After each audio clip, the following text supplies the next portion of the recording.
உங்களுக்கு கோவம் வருமா? இப்படி கேட்டு கேட்டே கோவம் வந்துடும். கீப் கூல் அப்படின்னு சொல்லியே you will really get heated அப். இந்த கோவம் வந்தா என்னெல்லாம் பண்ணும்?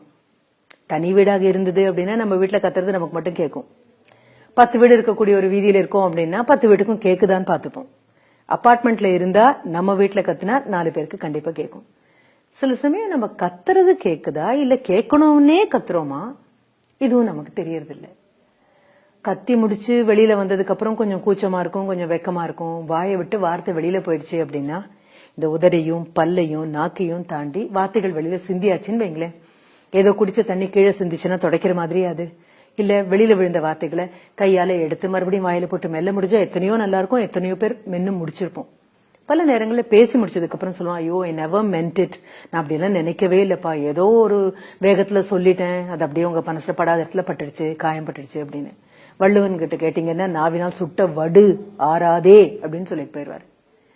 ஹவ் யூ எவர் ட்ரைட், முயற்சி பண்ணி பார்த்திருக்கீங்களா இந்த கோவத்தை கட்டுப்படுத்துறதுக்கு? இந்த கோவம் வரும்போது ஏன் கத்துறோம் அப்படின்னு. குழந்தைங்க நம்ம கத்துறத பார்த்துட்டே இருக்கும். கத்துனா மத்தவங்க பயந்து அடங்கி போறதையும் பார்க்கும்.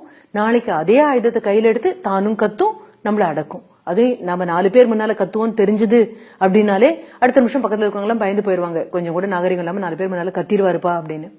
குழந்தைங்களும் வீட்டுக்கு யாராவது வந்தா அவங்க முன்னால கத்தி நமக்கு கொஞ்சம் வெட்கத்தை ஏற்படுத்தும். அது எப்படி கத்தல் வருது, இந்த கோபமும் கத்தலும் எப்படி கூட கூட போகுதுன்னு பாக்கலாமா? ஒரு முனிவர் வந்துட்டு இருந்தாராம். வந்து ஒரு பெரிய ஆசிரமத்துக்குள்ள வராரு. அவருடைய சீடர்கள் தாங்க இருக்கிறவங்க. ஒரு 15-20 பேர் இருப்பாங்க. காய்ச்சி மூச்சுன்னு கத்திட்டு இருக்காங்க. ஒருத்தர் கழுத்துல ஒருத்தர் கை மாறி மாறி ஒருத்தர் கழுத்தை பிடிச்சுக்கிட்டு கொன்னுற மாதிரி கொலவெறியா இருக்கு. இவர் வந்து கூறாரு, பேசுறாரு, ஒத்தத்திரியா தட்டி திருப்புறாரு. யாரும் திரும்புறதே இல்லை. அப்புறம் கொஞ்சம் நேரத்துக்கு அப்புறம் எல்லாரும் தாங்களே அமைதியாய் திரும்பி பாக்குறாரு. இவங்க அத்தனை பேருக்கும் ஆசிரியர் ஆகக்கூடிய அந்த துறவி அந்த முனிவர் என்ன பண்றாரு அப்படின்னா, என்ன ஆச்சு இப்படி கத்துன்னு கத்துறீங்க, உங்களுக்கு என்ன பிரச்சனை அப்படின்னு. உடனே சொல்றாங்க, அது கோவம் வந்துருச்சு. அதனால கோவம் தானே வந்தது, கோவம் வந்தா குரல் எதுக்கு உயருதுப்பா அப்படின்னு. இந்த கோவம் வரும்போது என்ன ஆகுதுன்னே தெரியல, குரல் தன்னை போல உயர்ந்துருது. இப்போ ஒரு ரொம்ப அமைதியா சொல்றாரு, சரி ஏன் இந்த கோவம் வர்றதுக்கும் குரல் உயர்றதுக்கும் என்ன சம்மதம்னு பாக்கலாமா? முதல்ல இந்த கோவம் என்ன பண்ணும் தெரியுமா? 2 பேருக்கு மனசுக்குள்ள இருக்கக்கூடிய அந்த இடைவெளியை இன்னும் பெருசாக்கும், கொஞ்சம் அகலமாயிடும். இப்ப நமக்கு என்ன தோணும் அப்படின்னா, கத்தி பேசினாதான் உங்க காதுல விழும் அப்படின்னு தோணும். கொஞ்ச நேரம் ஆகும்போது இன்னும் அகலமாகும், இன்னும் கொஞ்ச நேரம் ஆகும்போது இன்னும் அகலமாகும். எந்த நபர்கள் கிட்ட நெருக்கமா நின்னுட்டு பேசிட்டு இருக்கோமோ அந்த நபர்கள் கிட்ட இருக்கக்கூடிய அவங்க மனதுக்கும் உங்க மனதுக்கும் இடையில இருக்கக்கூடிய 1 அடி 2 அடி அது கூட இல்லாத அந்த சின்ன தூரத்தை உடனடியாக மிகப்பெரிய கடக்க முடியாத அளக்க முடியாத தூரமாக விலக்கி கொடுக்கிறது கோவம் தான். எப்போ மனதை விட்டு அகண்டு போயிட்டாங்களோ, தூரத்துல இருக்கிற ஒரு நபரை எப்படி கத்தி தானே கூப்பிடுவீங்க, அந்த மாதிரி உங்க கோபம் பண்ணக்கூடிய விஷயம் என்ன தெரியுமா? 2 மனங்களை விலக்கிடும். அதனால்தான் நம்மள அறியாம குரல் இந்த அளவுக்கு கத்தி வெளியில வருது அப்படின்னு சொல்லிட்டு அவங்களுக்கு ஒரு மாதிரி கூச்சமா இருந்தது எல்லாருக்கும். அடுத்து நெருங்கிய நண்பன், அவங்ககிட்ட எப்படி பேசுவீங்க? ரொம்ப மென்மையா பேசுவோம். சரி, ரொம்ப புரிதல் உள்ள நபர், மென்மையா பேசணுங்கிற தேவை இருக்கா? இல்ல, பக்கத்துல இல்லாட்டாலும் ஒரு கிசுகிசுப்பா பேசி முடிச்சிருவோம். சரி, அதுவும் போக அந்த நபர் உங்களுக்கு நல்லா தெரியும், மனசு நிறைய அன்பு இருக்கு அப்படின்னு என்ன பண்ணுவீங்க? பேச்சுக்கு ஏதாவது தேவை இருக்கான்னு? இல்ல, பேச்சுக்கு தேவையே இல்லை, கண்ணால ஒரு பார்வை பார்த்தாலே போதும், பேச வந்ததெல்லாம் முடிஞ்சு போயிடும் அப்படின்னு சொல்லி அந்த மாணவர்களே சொல்றாங்க. அந்த ஆசிரியர் காமிச்ச அதே தான் நான் உங்ககிட்ட திருப்பி காண்பிக்கிறேன். காலவேளை அவசரத்துல குழந்தைகிட்ட கோவம் வரும்போதோ, கணவன் கிட்ட கோவம் வரும்போதோ, இல்ல நம்ம சொன்ன வேலையை செய்யாத நம்மளுடைய சபார்டினேட் சக ஊழியர் மேல கோவம் வரும்போதோ, கோவம் முதல்ல பண்ணக்கூடிய மிக திறமையான உங்களுக்கும் எனக்கும் கண்ணுக்கு தெரியாத ஒரு செயல் என்ன தெரியுமா? தூரத்தை அதிகப்படுத்துறது. 2 நபர்களுக்கு நட்பு ரீதியாக பக்கத்துல இருக்கக்கூடிய நபர்களுக்கு இடையில மிகப்பெரிய தூரத்தை, கடக்க முடியாத தூரத்தை உருவாக்க கோவத்தால முடியும். உங்களுக்கு அது என்னைக்குமே புரியாது, அது நீங்க கண்ணால கூட பார்த்ததில்லை. ஒரு பொருளை உங்க முன்னால வச்சிருக்கோம், அதை உங்களை விட்டு நகர்த்தி வைக்கிறோம், இது கண்ணால பார்க்கக்கூடிய செயல். ஒரு புத்தகத்தை உங்க முன்னால வைக்கிறேன், அதை நகர்த்தி வைக்கிறேன், இது உங்க கண்ணால பார்க்கக்கூடிய செயல். உங்க கண்ணால பார்க்க முடியாத செயல் என்ன தெரியுமா? 2 மனங்கள் விலகி போறது. 2 மனங்கள் விலகி போகிறதுக்கு ஒரு அரை செகண்டுக்குள்ள கோவத்தால அதை கொண்டு வர முடியும். எப்போ உங்க குரல் உயருதோ, எப்போ உங்க கட்டுப்பாட்டை மீறி காதுலையும் மூக்குலையும் புகை வர மாதிரி குரல் ஓங்கி கத்துறீங்களோ அப்பெல்லாம் நினைச்சுக்கோங்க, உங்க குரல் ஓங்குறதுக்கு 1 வினாடி முன்னால எந்த நபர் உங்க மனதுல இணக்கமா இருந்தாரோ பக்கத்துல இருந்தாரோ அந்த நபரை தான் கண் கொள்ளாம தூக்கி வீசுறோன்னு.